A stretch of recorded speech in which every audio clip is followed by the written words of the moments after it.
കഴിഞ്ഞ ദിവസമാണ് വലിയ ഞെട്ടലുണ്ടാക്കുന്ന ഒരു വാർത്ത നമ്മൾ മഹാരാഷ്ട്രയിൽ നിന്ന് കേട്ടത്. ഇപ്പോൾ ഷിയ മുസ്ലിങ്ങളുടെ മുഹറം ആചരണ പരിപാടിക്കിടെ, ആ ഘോഷയാത്രയ്ക്കിടെ ഒരാൾ വിഷഗുളിക വിതരണം ചെയ്യുന്നു. അത് കഴിച്ച ഒരുപാട് ആളുകൾക്ക് വലിയ ദേഹാസ്വാസ്ഥ്യം ഉണ്ടാകുന്നു, ആശുപത്രിയിലാകുന്നു. പിന്നീട് നടത്തിയ അന്വേഷണത്തിലാണ് ഇദ്ദേഹം ഈ ഗുളികക്കകത്ത് വിഷപദാർത്ഥങ്ങൾ നിറച്ചുകൊണ്ട് ആളുകളെ കൊല്ലാൻ ശ്രമിച്ചതായിരുന്നു എന്നുള്ള വിവരങ്ങൾ പുറത്തു വന്നത്. ഇപ്പോൾ അയാളെ അറസ്റ്റ് ചെയ്ത് ചോദ്യം ചെയ്തതിൽ നിന്ന് മനസ്സിലായ കാര്യം, പോലീസ് പറയുന്നതനുസരിച്ച് ഇയാൾക്ക് മാനസിക നില തെറ്റിയ ആളാണ്. അദ്ദേഹത്തിന് ഭാര്യയുമായി ഡിവോഴ്സ് ആയതിനു ശേഷം മാനസിക നില തെറ്റിയ ആളാണ്. അതുകൊണ്ട് അങ്ങനെ ചെയ്തതാണെന്നൊക്കെ പറയപ്പെടുന്നുണ്ട്. പക്ഷേ ഇദ്ദേഹം ഒരു എക്സ് മുസ്ലിമാണെന്നും മുസ്ലിങ്ങളോട് കാര്യമായ പ്രശ്നങ്ങളുണ്ടായിരുന്നു, അങ്ങനെ നടത്തിയ ഒരു കേസാണെന്നൊക്കെയുള്ള വാർത്തകൾ വന്നിരുന്നു. അദ്ദേഹം പല തവണകളിലായി ഇറാനിൽ പോയി. ഇദ്ദേഹത്തിൻ്റെ കുടുംബം അവിടെയാണ്. അപ്പോൾ ഇറാനുമായുള്ള ഇദ്ദേഹത്തിൻ്റെ ലിങ്കൊക്കെ പോലീസ് പരിശോധിച്ചിരുന്നു. എന്തായാലും വലിയ നിഗൂഢതയും ദുരൂഹതയും ഒക്കെ ഈ കേസിനകത്തുണ്ടായിരുന്നു. ഇപ്പോൾ അദ്ദേഹത്തിൻ്റെ മാനസിക പ്രശ്നങ്ങളാൽ ചെയ്തതാണ് എന്ന ഒരു പോയിന്റിലേക്ക് പോലീസ് എത്തിയിട്ടുണ്ട്. ഇനി എന്തായിരിക്കും സംഭവിക്കാൻ പോകുന്നതെന്ന് കൂടി അറിയണം. അത് അവസാനം വിഷയം കേട്ടപ്പോൾ പെട്ടെന്ന് എന്താണ് തോന്നിയത്? അല്ലേ, ഇതിനെക്കുറിച്ച് ആദ്യം കാണുന്നത് കേരളത്തിലെ ഒരു ഹിന്ദു ഐക്യവേദിയുടെ നേതാവിൻ്റെ ഫേസ്ബുക്ക് വാളിലാണ്. കണ്ടില്ലേ ഇവന്മാർ എല്ലായിടത്തും ഇങ്ങനെ തന്നെയാണെന്നൊക്കെ പറഞ്ഞാൽ ആ മട്ടിലുള്ള പിന്നെ ഒരു എന്താണ് ഹേറ്റ് കൊമൻ്റാണ് അതിൽ എൻ്റെ ശ്രദ്ധയിൽ ആദ്യം പെടുന്നത്. പിന്നെയാണ് ആ വാർത്ത ഫോളോ ചെയ്യുന്നത്. അപ്പോൾ ഈ സൈഫ് പറഞ്ഞ സിങ്ക് സൾഫൈഡ് എന്ന് പറയുന്ന ഒരു വിഷപദാർത്ഥം ചേർത്തിട്ടുള്ള ഗുളിക ഇയാൾ വിതരണം ചെയ്യണം മുഹറം ഘോഷയാത്ര ബൈക്കുളയിൽ മുഹറം ഘോഷയാത്ര അതിൽ പങ്കെടുക്കുന്ന ആളുകൾക്ക്. അപ്പോൾ ഒരാളിങ്ങനെ പിന്നെ ആളുകളെ വിളിച്ച് ഗുളിക കൊടുക്കുന്നുണ്ട്. സംശയം തോന്നിയാൽ പോലീസ് ഇങ്ങനെ പിടിച്ച് ചോദ്യം ചെയ്യുമ്പോഴാണ് കാര്യങ്ങൾ മനസ്സിലാകുന്നത്. ഇയാൾ 50 കിലോ സിങ്ക് സൾഫൈഡ് ഓർഡർ ചെയ്തിട്ടുണ്ട്. 50 കിലോ 39,000 കാലി ക്യാപ്സ്യൂളുകൾ ഇത് നിറക്കാൻ വേണ്ടിയിട്ട് മേടിച്ച് വെച്ചിട്ടുണ്ട്. അപ്പോൾ പോലീസ് ചോദ്യം ചെയ്യൽ പറഞ്ഞാൽ ഒരു 50,000 ആളുകളെങ്കിലും കൊല്ലാനായിരുന്നു എൻ്റെ ആഗ്രഹം എന്നാണ്. അപ്പം ഈ പറഞ്ഞ എന്തായാലും പേര് പറഞ്ഞാൽ ഫയാസ് പ്രേംജി എന്ന് പറയുന്ന ആൾ. അയാൾ ഈ ഷിയ സെക്റ്റായിട്ടുള്ള ഖോജ വിഭാഗത്തിൽപ്പെട്ട ആളാണ്. ഷിയാക്കൾ തന്നെയാണല്ലോ മുഹറത്തിന് ഘോഷയാത്ര നടത്താറ്. അപ്പം നേരത്തെ ഓഫ് കോഴ്സ് പറഞ്ഞ മാതിരി കുടുംബ പ്രശ്നമുണ്ടെന്ന് പറയുന്നു. അതേസമയം കമ്മ്യൂണിറ്റിയായിട്ടും അദ്ദേഹത്തിന് പ്രശ്നമുണ്ട്. ഇയാളൊരു സെൽഫ് ഡിക്ലെയർഡ് എക്സ് മുസ്ലിമാണ്. ഞാൻ ഈ ഇസ്ലാമിക തത്വങ്ങൾക്കെതിരെ, ഇസ്ലാമിക ഫിലോസഫിക്കെതിരെ ഒക്കെ പരസ്യമായിട്ട് സോഷ്യൽ മീഡിയയിലും അല്ലാതെയും ഒക്കെ പറഞ്ഞുകൊണ്ടിരിക്കുകയും ആ ഒരു ലൈൻ സ്വീകരിച്ച് പോന്നിരുന്ന ആളാണ്. അപ്പോൾ എനിക്ക് അവരോടുള്ള വെറുപ്പ് കാരണമാണ് ഞാനിത് ചെയ്തതെന്ന് അദ്ദേഹം പോലീസിനോട് പറഞ്ഞതായിട്ടാണ് മഹാരാഷ്ട്രയിലുള്ള മാധ്യമങ്ങൾ റിപ്പോർട്ട് ചെയ്യുന്നത്. അപ്പോൾ ആശയപരമായിട്ടുള്ള വിയോജിപ്പ്, വെറുപ്പ്, ആ കമ്മ്യൂണിറ്റിയിൽ നിന്ന് ഞാൻ പുറത്തു പോയതിനോടുള്ള ആ ഒരു സംഗതി, ഇതൊക്കെ വെച്ചിട്ട് ഇങ്ങനെയൊക്കെ ചെയ്യാമെന്ന് ചോദിച്ചാൽ ഇങ്ങനെയൊക്കെ ചെയ്യുന്ന മനുഷ്യരുണ്ട്. ഇങ്ങനെയൊക്കെ ഇപ്പോൾ കഴിഞ്ഞ വർഷം ഡിസംബറിലാണ്, 2024 ഡിസംബറിലാണ് ജർമ്മനിയിൽ നിന്ന് സമാനമായൊരു സംഭവം ഉണ്ടായി. അവിടെ എന്താണ് ഒരു സൗദി അറേബ്യക്കാരനായിട്ടൊരു എക്സ് മുസ്ലിം താലിബ് അബ്ദുൽ മഹ്സിൻ എന്ന് പറഞ്ഞൊരു കക്ഷി കാർ ഓടിച്ച് കയറ്റി. ഡിസംബർ അവസാനത്തിലാണ് കാർ ഓടിച്ച് കയറ്റിയ ആളുകൾക്കിടയിൽ 10 പേരാണ് കൊല്ലപ്പെട്ടത്. 10 പേരാണ് എൻ്റെ ഓർമ്മ. ചെറിയ കുട്ടിയടക്കം 300ഓളം ആളുകൾക്ക് പരിക്ക് പറ്റി. അന്നും ഇതേപോലെ നമ്മുടെ നാട്ടിലെ ഈ യുക്തിവാദി എക്സ് മുസ്ലിം പുരോഗമന പ്ലാറ്റ്ഫോമുകളൊക്കെ കണ്ടില്ലേ, അവന്മാർ അവിടെയും പോയിട്ട് കച്ചറ ഉണ്ടാക്കുന്നു എന്നൊക്കെ പറഞ്ഞിട്ട് പോസ്റ്റുകൾ വന്നതാണ്. പക്ഷേ പിന്നെയാണ് മനസ്സിലായി ഇയാൾക്ക് സ്വന്തമായിട്ട് സോഷ്യൽ മീഡിയ യൂട്യൂബ് പേജുകളടക്കമുണ്ട്. ഇവിടെയുള്ള പലരും ചെയ്യുന്നത് പോലെ മുഹമ്മദ് നബിയെ പരിഹസിക്കുക, ഇസ്ലാമിനെ പരിഹസിക്കുക, ഖുർആനെ പരിഹസിക്കുക, ഇതൊക്കെ വർഷങ്ങളായി ചെയ്തുകൊണ്ടിരിക്കുന്ന ഒരു എക്സ് മുസ്ലിം ആക്ടിവിസ്റ്റാണ് അയാൾ. മാത്രമല്ല ജർമ്മനിയിൽ അത്തരം ചില അലയൻസുകളുണ്ട്, എക്സ് മുസ്ലിംസിൻ്റെ ചില അലയൻസുകൾ. അതിൻ്റെ കൂടെ ഭാഗമായിട്ടുള്ള സൗദി അറേബ്യയിൽ ഡിസിഡൻ്റായിട്ട് വന്ന ആളാണ്. അയാളാണ് ജനങ്ങൾക്കിടയിൽ കാറിടിച്ച് കയറ്റുന്നത് എന്തിനാണെന്ന് വെച്ചിട്ടുണ്ടെങ്കിൽ വളരെ എളുപ്പമാണ്. ഈ പുതുവർഷം ആഘോഷത്തിലേക്ക് കിടക്കുകയാണ്. അപ്പോൾ പുതുവർഷ ആഘോഷത്തിനെതിരായിട്ടുള്ള ഒരു മുസ്ലിം തീവ്രവാദിയുടെ ആക്രമണം എന്നൊക്കെ വളരെ എളുപ്പം പ്രചാരണം കിട്ടാൻ സാധ്യതയുള്ള ഒരു സംഗതിയാണ്. ഇത് നമുക്ക് സമാനമായിട്ടുള്ള എന്തോരം കാര്യങ്ങൾ നടക്കുന്നു. കഴിഞ്ഞ വർഷം കർണാടകയിൽ നിന്നൊരു റിപ്പോർട്ട് ഓർമ്മയില്ല സൈഫു, ഒരു സ്കൂളിലെ അധ്യാപകൻ, ഹെഡ് മാസ്റ്റർ, അദ്ദേഹം ഒരു മുസ്ലിം ഹെഡ് മാസ്റ്ററാണ്.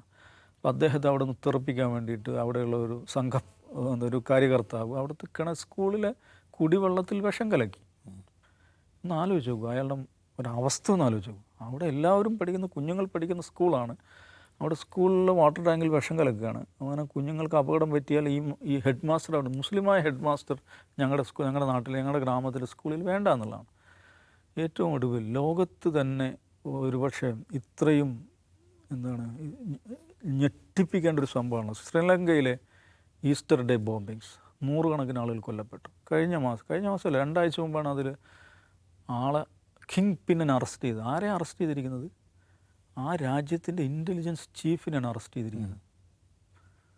ഓർമ്മയുണ്ട് ആ സംഭവം? ഈസ്റ്റർ നമ്മുടെ കേരളത്തിൽ ഈ PC ജോർജ് എന്ന് പറയുന്ന ആൾ പ്രത്യക്ഷത്തിൽ മുസ്ലിം വിരുദ്ധ ഇതുമായിട്ട് ആദ്യമായിട്ട് വരുന്ന ഇൻസ്റ്റൻസ് ഈസ്റ്റർ ഡേ ബോംബിങ്ങുമായി ബന്ധപ്പെട്ട് അദ്ദേഹത്തിൻ്റെ ഒരു വോയിസ് മെസ്സേജാണ് വന്നത്. കാരണം കേരളത്തിലടക്കം വിഭജനം സൃഷ്ടിച്ച, സമൂഹങ്ങൾക്കിടയിൽ വലിയ ഇതുണ്ടാക്കിയ ഒരു സംഭവം ഈസ്റ്റർ ഡേ ബോംബിങ്.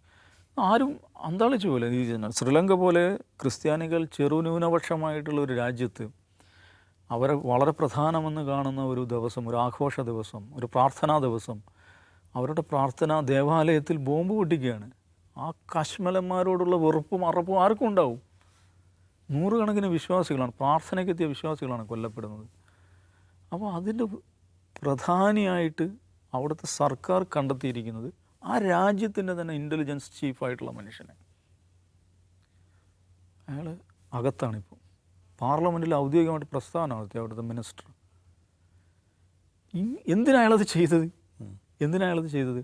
അയാളത് ചെയ്തത് അയാളുടെ പൊളിറ്റിക്കൽ ബോസായിട്ടുള്ള രാജപക്സെ അദ്ദേഹത്തിന് ഇലക്ഷൻ വരാൻ പോവാണ്. അപ്പോൾ ഇങ്ങനെ ബോംബ് പൊട്ടിച്ചാൽ മുസ്ലിങ്ങളോടുള്ള വെറുപ്പുണ്ടാവും. അപ്പം അതിൻ്റെ പേരിൽ ഇവിടുത്തെ ഗവൺമെൻറ് മുസ്ലിം ജിഹാദികൾക്ക് കീഴടങ്ങിയിരിക്കുകയാണ്, നാഷണൽ സെക്യൂരിറ്റി ത്രെറ്റ് എന്നൊക്കെ പറഞ്ഞിട്ട് രാജപക്സെക്ക് ക്യാമ്പയിൻ നടത്താനുള്ള ഒരു സംഭവം ഉണ്ടാക്കണം. അതിനുവേണ്ടി ബോംബ് വെച്ച് സ്വന്തം സഹോദരങ്ങൾ, സ്വന്തം രാജ്യനിവാസികളെ കൊല്ലാൻ ആ രാജ്യത്ത് പ്രസിഡൻ്റ് ആകാൻ പോകുന്ന മനുഷ്യൻ ഒരാളെ ഏൽപ്പിക്കുകയാണ്. ആ നിലയിൽ വെറുപ്പ് മനുഷ്യരുടെ ഉള്ളിൽ തളം കെട്ടി നിൽക്കുന്ന ഒരു കാലത്താണ് നമ്മൾ ജീവിക്കുന്നത്. മനുഷ്യർ എല്ലാ മനുഷ്യരും അങ്ങനെ വെറുപ്പുള്ള മനുഷ്യർ കൂടെ ജീവിക്കുന്ന ഒരു കാലത്താണ്. അതിലൊരു ഒരു യുണീക്ക് വെറൈറ്റിയാണ് എക്സ് മുസ്ലിം എന്ന് പറയുന്ന കാറ്റഗറി. അടുത്ത കാലത്തുണ്ടായുള്ളൊരു പ്രതിഭാസമാണ്. അപ്പോൾ എക്സ് മുസ്ലിംസ് എന്താണ് ചെയ്യുന്നത്? ഒരാൾ ഒരു കാര്യം എക്സ് ആയി കഴിഞ്ഞാൽ, ഇപ്പം സേഫ് മീഡിയ വൺ ഒരു എക്സ് സ്റ്റാഫായി ആകുകയാണ് വിചാരിക്കുക. പിന്നെ നിൻ്റെ മനസ്സിൽ മീഡിയ വണ്ണില്ലല്ലോ, നിൻ്റെ പുതിയ ലോകവും വേറെ ആളുകളും വാഴക്കാടും ചാലിയാർപ്പുഴയും അങ്ങനെ അങ്ങ് പോകും. എല്ലാ ദിവസവും മീഡിയ വണ്ണിനെ കുറിച്ച് ആലോചിച്ച് അസ്വസ്ഥനായി വീഡിയോ ചെയ്യും. ഇതാണ്ട് കഴിഞ്ഞു. ഒരാളൊന്ന് എക്സ് ആയി കഴിഞ്ഞാൽ പിന്നെ ലീവ് ഇറ്റ്, അതല്ല എക്സ് ആകുക എന്നാണ്. പക്ഷേ ഈ എക്സ് മുസ്ലിംസിൻ്റെ പരിപാടി എന്താണ്? എല്ലാ ദിവസവും മുസ്ലിങ്ങളെ ചീത്ത പറയുക, ഭത്സിക്കുക, സാധ്യമാവുന്ന ഏറ്റവും മോശം പദാവലികൾ ഉപയോഗിച്ച്. ഒരു വലിയൊരു കമ്മ്യൂണിറ്റിയാണല്ലോ, ലോകത്തെങ്ങുമുള്ളൊരു കമ്മ്യൂണിറ്റിയാണ്. സഹസ്രാബ്ദങ്ങളായിട്ട് ഈ ലോകത്ത് പ്രാക്ടീസ് ചെയ്തുകൊണ്ടിരിക്കുന്ന ഒരു ഫെയ്ത്താണ്, ഒരു ഫിലോസഫിയാണ്, എല്ലാമാണ്. അതിനെതിരെ ഇങ്ങനെ അവർ സ്വീകരിക്കുന്ന ചില മെത്തേഡ്സ് ഉണ്ട്. എല്ലാ കാര്യത്തിലും സ്വീകരിക്കാവുന്നതാണ്. ഇപ്പം ഖുർആനിലെ കോട്ടിങ്സ്, ഹദീസുകളിലെ ചില വാക്കുകൾ എടുക്കുക. നമ്മൾ ഈ ക്ലാസിക്കൽ ടെക്സ്റ്റുകളിൽ നമ്മൾ കോട്ടിങ്ങുകൾ എടുത്ത് സാഹചര്യ നിരപേക്ഷമായിട്ട് അത് അപ്ലൈ ചെയ്യാൻ തീരുമാനിച്ചാൽ ലോകത്തെ എല്ലാ ടെക്സ്റ്റിൽ നിന്നും നമുക്ക് പലജാതി സാധനങ്ങൾ കിട്ടും. അത് ഇന്ത്യൻ ഭരണഘടനയാണെങ്കിലും ഏത് ടെക്സ്റ്റിൽ നിന്നാണെങ്കിലും നിങ്ങളൊരു കോട്ട് എടുത്തിട്ട് അത് നിരപേക്ഷമായിട്ട് അപ്ലൈ ചെയ്യുകയാണെങ്കിൽ അങ്ങനെ ലഭിക്കും. ഇത് അതുപോലെ ചരിത്ര നിരപേക്ഷമായി, സാഹചര്യ നിരപേക്ഷമായി കാര്യങ്ങളെ എടുക്കുക, എന്നിട്ട് അത് ട്രോൾ ചെയ്യുക, ഭത്സിക്കുക, ചീത്ത പറയുക. മുഹമ്മദ് നബിയെക്കുറിച്ച് മോശമായിട്ടുള്ള ചില വാക്കുപയോഗിക്കുന്നില്ല, വാക്കുപയോഗിച്ച് പരിഹസിക്കുക. നോക്കൂ, അത് മുഹമ്മദ് നബിയുടെ വിവാഹ പ്രായത്തെ മുൻനിർത്തിയാണ്. അത് നമ്മൾ ഇന്നിപ്പോൾ ഇന്ത്യയിൽ നിലവിലുള്ള നിയമങ്ങൾ വെച്ചിട്ട് അതിനിതായി കഴിഞ്ഞാൽ മഹാത്മാഗാന്ധിക്ക് അത് ബാധകമാവും. ലോകത്തിൽ ഒരുപാട് ഒരുപാട് മനുഷ്യർക്ക് അത് ബാധകമാവും. അപ്പോൾ ചരിത്ര നിരപേക്ഷമായി, സാഹചര്യ നിരപേക്ഷമായി ക്ലാസിക്കൽ ടെക്സ്റ്റുകളിൽ നിന്നുള്ള പൂർവ്വ ചരിത്രങ്ങളിൽ നിന്നുള്ള സംഗതികൾ എടുക്കുക, എന്നിട്ട് പരിഹാസ വാക്കുകൾ, പരിഹാസ വാചകങ്ങൾ, പരിഹാസമായ ആശയങ്ങൾ മുന്നോട്ട് വയ്ക്കുക, എന്നിട്ട് നിരന്തരം ഭത്സിച്ചു കൊണ്ടിരിക്കുക. ഇത് ഏതെങ്കിലും നിലക്ക് ഇപ്പോൾ ഒരാൾ എക്സ് മുസ്ലിം ആക്ടിവിസ്റ്റ് അയാളിങ്ങനെ പ്രവർത്തിക്കുന്നുണ്ടെങ്കിൽ അയാൾ ഈ മുസ്ലിമായി നിൽക്കുന്ന, ഇസ്ലാം ഫോളോ ചെയ്യുന്ന ഒരാളെ അതിൽ നിന്ന് മാറ്റാനായിരിക്കുമല്ലോ അവർ ചെയ്യാൻ. ഏതെങ്കിലും നിലക്ക് ആ ഒരു കമ്മ്യൂണിറ്റി അത് എൻഗേജ് ചെയ്യുന്നില്ല. ഏതെങ്കിലും നിലക്ക് ഒരു ബൗദ്ധികമായിട്ടുള്ള സത്യസന്ധയോ ഒരു ഇൻ്റലക്ച്വൽ എൻഗേജ്മെൻറ്റ് അതിനകത്ത് നടക്കുന്നില്ല. അതിൽ നടക്കുന്ന ഒരേ ഒരു എൻഗേജ്മെൻറ്റ് വെറുപ്പ് ഉൽപ്പാദിപ്പിക്കുക എന്നുള്ളതാണ്. വെറുപ്പ് ഉൽപ്പാദിപ്പിച്ചുകൊണ്ടേയിരിക്കുക എന്നുള്ളതാണ്. അപ്പോൾ അത് യുക്തിവാദത്തിൽ നിന്നാണ് തുടങ്ങുന്നത്. അതിൻ്റെ ഒരു മ്യൂട്ടേഷനിലാണ് ഈ എക്സ് മുസ്ലിം. ആ ഒരു മ്യൂട്ടേഷൻ എക്സ് മുസ്ലിം, പിന്നെ ഹാർഡ് കോർ റൈറ്റ് വിങ്, ഇവരെല്ലാവരുടെയും പൊതുവായ സ്വഭാവം എന്താണ്? ഇസ്രായേലിനെ പിന്തുണക്കുക എന്നുള്ളതാണ്. ലോകത്ത് ക്രൂരന്മാരും പൈശാചികന്മാരുമായിട്ടുള്ള ഭരണകൂടമെന്ന് ലോകത്തെങ്ങുമുള്ള പുരോഗമന സമൂഹം, ജനാധിപത്യ സമൂഹം അടയാളപ്പെടുത്തുകയും വിമർശിക്കുകയും ചെയ്യുന്ന രാജ്യമാണ് ഇസ്രായേൽ. ഇവരുടെ കോമൺ ആയിട്ടുള്ള ഇവരെല്ലാവരും ഒന്നിപ്പിക്കുന്ന ഒരു ഘടകം ഈ ഇസ്രായേലിനെ പിന്തുണക്കുക എന്നുള്ളതാണ്. അത് മനുഷ്യവിരുദ്ധത, രക്തത്തോടുള്ള വെറുപ്പിനോടുള്ള ആദരവ്, ഇതാണ് ഇവരെ യോജിപ്പിക്കുന്ന ഒരു ഘടകം എന്ന് പറയുന്നത്. അങ്ങനെ ആ വെറുപ്പ് കൺസ്യൂം ചെയ്ത്, വെറുപ്പ് ഉൽപ്പാദിപ്പിച്ച്, വെറുപ്പ് കൺസ്യൂം ചെയ്ത് സവിശേഷമായ എന്താ പറയുക, ഒരു പരിണാമഘട്ടത്തിലെത്തിയ ഒരു മനുഷ്യനാണ് ഈ ഫയാസ് പ്രംജി എന്ന് പറയുന്ന ആൾ. അതിലെ ഒരു തമാശ എന്ന് വെച്ചാൽ ഖോജ കമ്മ്യൂണിറ്റിപ്പെട്ടാണ്. ഈ ഖോജ, ബോറ എന്നൊക്കെ പറയുന്ന കമ്മ്യൂണിറ്റീസ് ഗുജറാത്ത് മുംബൈ കേന്ദ്രീകരിച്ചിട്ടുള്ള ഈ ഷിയ ട്രേഡിംഗ് കമ്മ്യൂണിറ്റീസാണ്. ഇന്ത്യയിൽ നരേന്ദ്രമോദിയായിട്ടും BJP ആയിട്ടും ഏറ്റവും അടുത്ത ബന്ധം പുലർന്ന കമ്മ്യൂണിറ്റീസാണ് ഇവർ. ബോറകളും നരേന്ദ്രമോദിയും തമ്മിലുള്ള ബന്ധം എന്ന് പറഞ്ഞാൽ എന്താണ്, അനുരാഗ ബന്ധമാണ്. ആ കമ്മ്യൂണിറ്റിയിൽ നിന്ന് വരുന്ന ആളാണ് ഇയാൾ. അപ്പോൾ അങ്ങനെ ഒരാളാണ് ഈ പണി ചെയ്തിരിക്കുന്നത്. ഈ പണി ഇയാൾ ചെയ്തപ്പോഴാണ് പെട്ടെന്ന് റൈറ്റ് വിങ് ഹാൻഡിലുകൾ കണ്ടില്ലേ എന്ന് പറഞ്ഞിട്ടുള്ള പ്രചാരണം. പക്ഷേ അതിലേക്ക് അന്വേഷിച്ച് ഇറങ്ങുമ്പോഴാണ് ഈ ചങ്ങായിയുടെ ഇവൻ്റെ ഒരു ബാക്ക്ഗ്രൗണ്ട് ഇതാണെന്ന് മനസ്സിലാവുന്നത്. അപ്പോൾ മനുഷ്യരിൽ വെറുപ്പ് എന്താണ് കുത്തി നിറച്ചാൽ സംഭവിക്കുന്ന ഇതാണ്. അത് ഈ പറയുന്ന യുക്തിവാദത്തിൽ നിന്ന് മ്യൂട്ടേറ്റ് ചെയ്ത്, യുക്തിവാദങ്ങളെ കുറിച്ച് ഞാൻ സാധാരണ പറയുന്ന കാര്യമുണ്ട്, പ്രീ ഡിഗ്രിക്കാരൻ്റെ മതമാണ്. ആ കാലം കഴിഞ്ഞിട്ട് ഒരാളത് കൊണ്ട് നടക്കുന്നുണ്ടെങ്കിൽ അയാൾക്ക് സാമാന്യമായിട്ട് എന്തോ കുഴപ്പമുണ്ട്. ഈ നാട്ടിൽ നോർമലായി മനുഷ്യർ ചിന്തിക്കുന്നത് പോലെ യുക്തി എന്ന് പറയുന്നൊരു സംഗതി തന്നെ. യുക്തി എന്ന് പറയുന്നത് മനുഷ്യ സംഘാടനത്തിന് വേണ്ടി, മനുഷ്യ നിലനിൽപ്പിന് വേണ്ടി ഉപയോഗിക്കുന്ന പലവിധ ഉപകരണ സാമഗ്രികളിൽ ഒരു സാമഗ്രി മാത്രമാണ് യുക്തി. യുക്തി കൊണ്ട് മാത്രം മനുഷ്യ ജീവിതം സാധ്യമല്ല. അത് അങ്ങനെ ആയിരുന്നിട്ടില്ല, അങ്ങനെയല്ല, ഇനി അങ്ങനെ ആവുകയില്ല. യുക്തി എന്ന് പറഞ്ഞാൽ മനുഷ്യന് ഉപയോഗിക്കുന്ന പല സാമഗ്രികൾ ഒരു സാമഗ്രി മാത്രമാണ്. അപ്പോൾ ആ ഒരൊറ്റ സാമഗ്രി ഉപയോഗിച്ച് ലോകത്തെ മൊത്തം വ്യാഖ്യാനിക്കാമെന്ന് വിചാരിച്ച മഹാസാധുക്കളാണ് യുക്തിവാദികൾ എന്ന് പറയുന്ന ആളുകൾ. ഓക്കെ, പക്ഷെ അതിനൊരു ചരിത്രമുണ്ട്. ഏതോ നിലക്കൊരു ഡിസൻറ്റ്, മതത്തിൻ്റെ എസ്റ്റാബ്ലിഷ്മെൻറ്റുകളോട് അതിനോട് വിമതത്വം പ്രഖ്യാപിക്കുക, അതിനെ വിമർശിക്കുക. മതവിമർശനം എന്ന് പറഞ്ഞാൽ വളരെ പ്രധാനപ്പെട്ട ഒരു ആശയമാണ്. എന്ന് പറഞ്ഞാൽ മതത്തെ തന്നെ നവീകരിക്കാൻ വളരെ പ്രധാനമാണത്. ചരിത്രത്തിൽ അതിന് വളരെ പോസിറ്റീവായിട്ട് ഒരുപാട് റോളുകൾ ഉണ്ടായിട്ടുണ്ട്. മതവിമർശനം കൂടെ ചേർന്നിട്ട്, ഇപ്പം മതഗ്രന്ഥങ്ങളിൽ തന്നെ മതവിമർശനങ്ങളുണ്ട്. മതവിമർശകർ ഉന്നയിച്ചിട്ടുള്ള അവരുടെ വിമർശനങ്ങൾ എടുത്തു ചേർത്തിട്ടുണ്ട് മതഗ്രന്ഥങ്ങളിൽ തന്നെ. അപ്പം മതവിമർശനത്തിന് ഒരു റിഫോമിസ്റ്റ് അജണ്ട ഉണ്ടായിരുന്നു. പക്ഷേ ഇപ്പോൾ അതെന്താണെന്ന് വെച്ചാൽ അത് മാറിയിട്ട് വെറുപ്പുൽപാദനം എന്ന് പറയുന്ന ഒരിതിലേക്ക് വന്നു. അങ്ങനെ അവർ ഉൽപ്പാദിപ്പിച്ച കുറേ അധികം വ്യക്തികളുണ്ട്. അവരാണ് കഴിഞ്ഞ വർഷം ജർമ്മനിയിൽ കാർ ഓടിച്ചത്. അതിൽപ്പെട്ട ഒരാളാണ് വിഷഗുളിക. അതിലൊരു അയുക്തികത ആലോചിച്ചു. ഒരു റാലി നടക്കുന്നിടത്ത് ഒരു ചെങ്ങായി വന്നിട്ട് ആളുകൾക്ക് ഗുളിക കൊടുക്കാൻ തുടങ്ങി. ഇത് സംശയിക്കുമെന്ന് അവനൊരു ബോധ്യം വേണ്ടേ? അത്രയും യുക്തി വിചാരമില്ലാത്തൊരു മനുഷ്യനാണ്. അദ്ദേഹത്തിന് ഒരു മാനസിക പ്രശ്നവുമില്ല.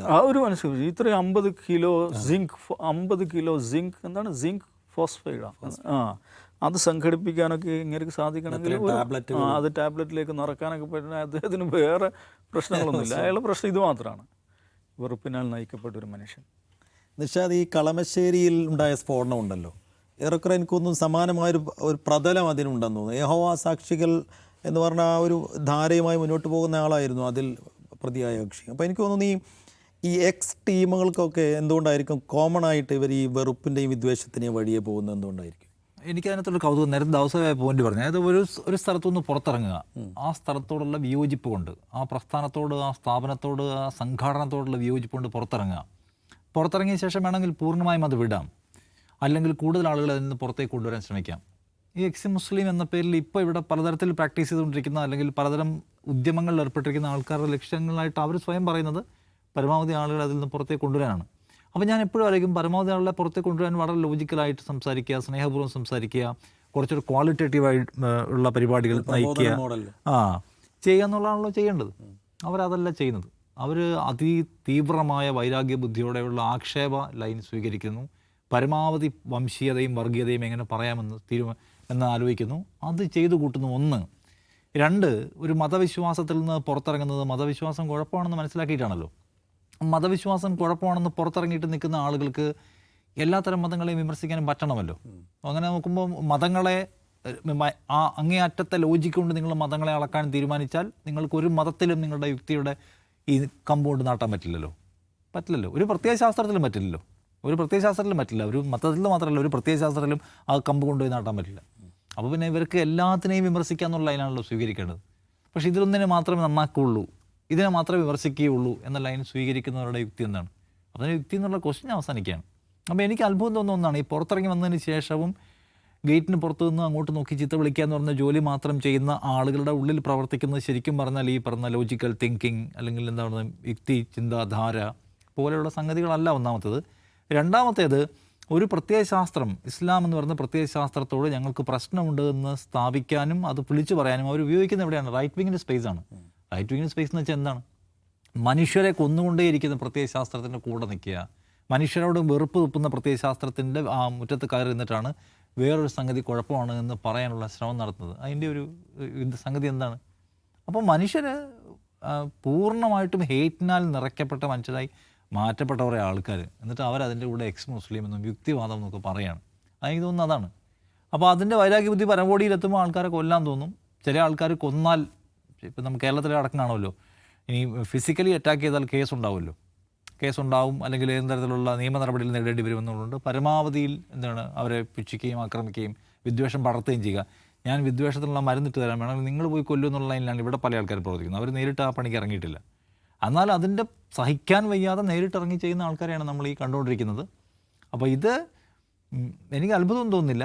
ഇപ്പോൾ ഈ ഇദ്ദേഹം എക്സ് മുസ്ലിമായിട്ടുള്ള ഒരു മനുഷ്യൻ അയാളുടെ മുസ്ലിം വിരോധത്തിൻ്റെ അടിസ്ഥാനത്തിൽ കൊല്ലാൻ തീരുമാനിച്ചതാണെന്നൊക്കെ വന്നാൽ പെട്ടെന്ന് അയാളെ മനോരോഗിയാക്കാനും ഈ കേസിൽ നിന്ന് ഒഴിവാക്കാനൊക്കെ താല്പര്യമുള്ള ആൾക്കാരും കാണുമായിരിക്കും.